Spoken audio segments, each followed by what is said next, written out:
వ్యాపారి మదన్ పట్టణంలో ఒక బండి నడిపేవాడు. కానీ అతని పని అక్కడ సరిగ్గా నడవడం లేదు. ఈ మధ్య నూడిల్స్ బళ్ళు ఎన్ని ఎక్కువైపోయాయంటే ఎవ్వరూ నా దగ్గరికి రావడం లేదు. వ్యాపారం అస్సలు నడవడం లేదు. ఇలా అయితే నేను తిరిగి ఊరు వెళ్ళిపోవాల్సిందే. మదన్ తన భార్యతో కలిసి మళ్ళీ ఊరు వెళ్ళిపోయాడు. ఏంటండి ఇప్పుడు ఊరిలో మనం ఏం చేద్దాము? అరే, నాకు మాత్రం ఒకే పని వచ్చు, అది నూడిల్స్ చేయడం. అదే పని మొదలు పెడతాను. ఇక్కడ ఎక్కడా కూడా నూడిల్స్ కొట్టు గాని బండి గాని లేదు కదా. అలా అయితే మనకి పోటీ కూడా ఎవ్వరూ ఉండరు. అందుకే నా దగ్గరికే వస్తారు నూడిల్స్ తినడానికి. మదన్ ఊరిలో ఒక నూడిల్స్ కొట్టు పెడతాడు. అందరూ అక్కడికి వచ్చేవారు కానీ ఏమీ కొనేవారు కాదు. కొట్టు పెట్టి 10 రోజులయ్యింది, కానీ ఒక్కరు కూడా నూడిల్స్ తినడానికి రావడం లేదు. అందరూ చూసి మాత్రం వెళ్ళిపోతున్నారు. ఇలా అయితే ఎలా నడుస్తుందండి? చాలా నష్టం వస్తుంది మనకి. ఏమైనా చెయ్యండి. అవును, ఏదో ఒకటి చెయ్యాలి నేను, లేకపోతే కూలీ పని చేయాల్సి వస్తుంది. మదన్ సలహా కోసం తన మిత్రుడైన రఘు దగ్గరికి వస్తాడు. మరి మీరు ఏం ఆలోచించారు? నేను నా బాల్యమిత్రుడైన రఘుని అడిగాను.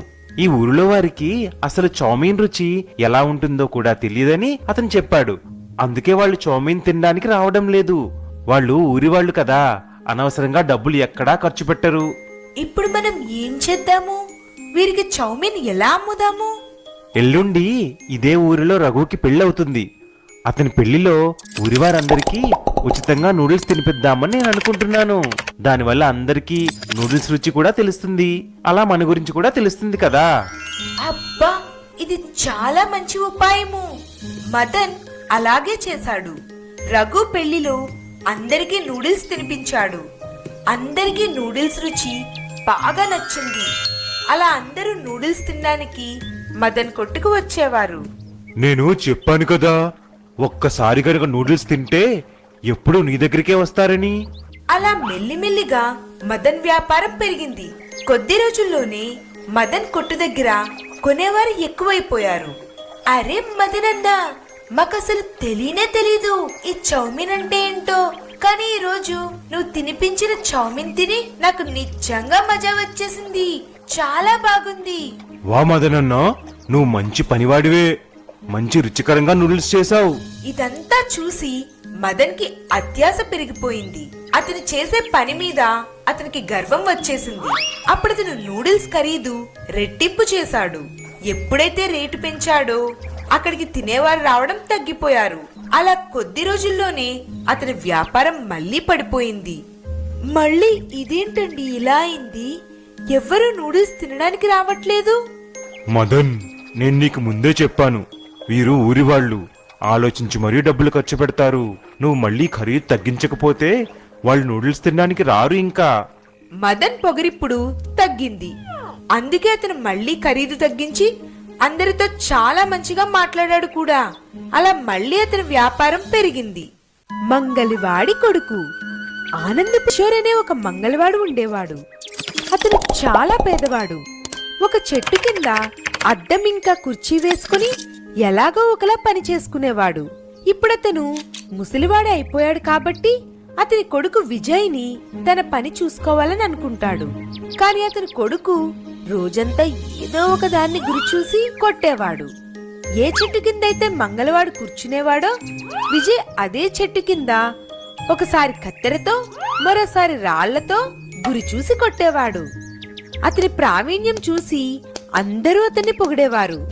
ఒకరోజు కిషోర్ ఒకరికి గడ్డం చేస్తుండగా విజయ్ గురి చూసుకుంటున్నాడు. అరే విజయ్ బాబు, నువ్వు చాలా మంచిగా గురి చూస్తున్నావు. అరే సిపాయి గారు, నేను వాడికి చాలా సార్లు చెప్పి చూశాను ఇవన్నీ వదిలేసి నాకు పనిలో సాయం చేయమని. కానీ వాడు వినడమే లేదు. రోజంతా ఏదో ఒక దాన్ని గురి చూస్తూనే ఉంటాడు. కానీ అలా ఆడుకుంటే పొట్ట ఎలా నిండుతుంది? మేం మంగళవాళ్ళం కదా, పని చేస్తేనే భోజనం దొరుకుతుంది. అరే లేదు కిషోర్, నీ కొడుకుని పనికిరాని వాడిని అనుకోవద్దు. నా మాట విని విజయ్ని కోటలో జరగబోయే పోటీల్లో పోటీ చేయడానికి పంపించు. ఎవరైతే బాగా విలువిద్య ప్రదర్శిస్తారో వారిని రాజుగారు సైన్యంలో పెడతారు. అరే లేదు బాబు, నాకు అలాంటివి ఏమీ చెయ్యాలని లేదు. మాకు ఈ మంగళి పని మాత్రమే వచ్చు. అతని మాటలు విజయ్ వింటాడు. అప్పుడు నిరాశగా నది ఒడ్డున కూర్చుంటాడు. కాని కొంతసేపు ఆలోచించాక అతనికి ధైర్యం వస్తుంది. అప్పుడు ఒక విల్లు బాణం తయారు చేసుకుని మరుసటి రోజు పోటీల్లో పాల్గొనడానికి వెళ్తాడు. ఈ రోజు నేను అందరికీ చూపిస్తా నన్ను విలువిద్యలో మించిన వారు లేరని. అప్పుడు రాజుగారు నన్ను సైలెంట్ లో పెట్టుకుంటారు.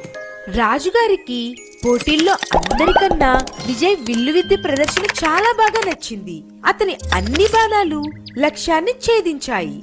బాగుంది విజయ్, నీ విలువిద్య ప్రదర్శన చాలా బాగుంది. నిన్ను నా సైన్యంలో చేర్చుకుంటాను. నీకు శిక్షణ ఇచ్చి సేనాధిపతిని చేస్తాను. ధన్యవాదాలు మహారాజా. కిషోర్ ఈ వార్త విని తన కొడుకుని కౌగిలించుకొని ఇలా అంటాడు. అరే బాబు, మన కుటుంబానికి కీర్తిని తెచ్చిపెట్టావు. అందుకే అంటారు, శిక్షణతోనే విజయం సాధించవచ్చు.